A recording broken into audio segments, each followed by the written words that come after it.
ആ അതെഡി ടീച്ചറിന്റെ രണ്ടാമത്തെ മകനാ. ഇതുപോലെ ഇനി എത്ര എണ്ണം ഉണ്ട്? 2 എണ്ണം കൂടി ഉണ്ട്. ഒരുത്തൻ അവൻ ഈ സിനിമ സ്റ്റണ്ട് ആർട്ടിസ്റ്റാ.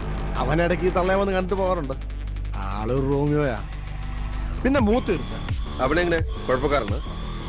കുഴപ്പക്കാരനാണോന്ന് ചോദിച്ചാ നമുക്ക് പണി. ഇവൻ എന്ത് ചിന്തിക്കുമെന്നോ പ്രവർത്തിക്കുമെന്നോ പറയാൻ പറ്റില്ല. നെരുങ്ങാൻ വിഷമമുള്ള കൊച്ചി പഴയ കൊച്ചിയില്ലെന്നറിയാം, പക്ഷേ ബിലാല് പഴയ ബിലാല് തന്നെ.